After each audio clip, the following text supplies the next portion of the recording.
are continuing our coverage on the refugee crisis in Poland tonight as well. Our crew in Poland is wrapping up their coverage of the Ukraine crisis, and they've shared stories from refugees, from Polish people, and others volunteering in Poland right now.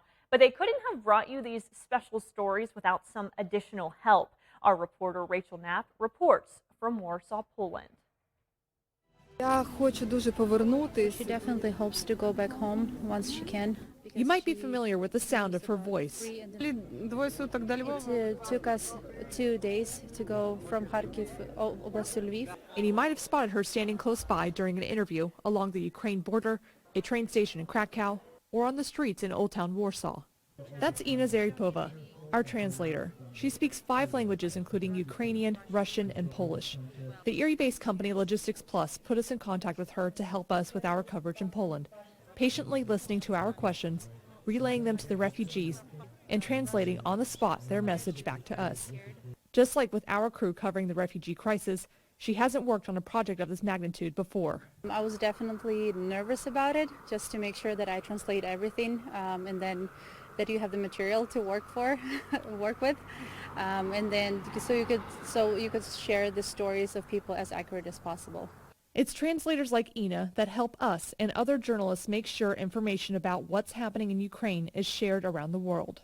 It's definitely hard, especially there were a couple of moments I had to hold back my tears, because whatever that is going on right now in Ukraine is heartbreaking, and there are innocent people, civilians that right now don't have a home.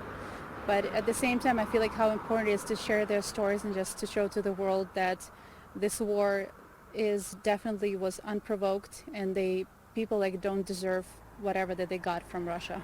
Ina also has a personal connection to the war in Ukraine. Like many of the refugees who we spoke with who have had to flee the country, Ina's father is also in Ukraine. He has been in the city that hasn't had electricity or water in almost 2 weeks now. We're very lucky that he was able to charge his phone either from solar panels or whatever he could find, so at least I could have a text from him that he is okay. For his safety, she didn't want us to share which city her dad is in. If you leave for the moment when you receive text or even a brief call from your dad saying that he's alive and he has water, that's hasn't been easy.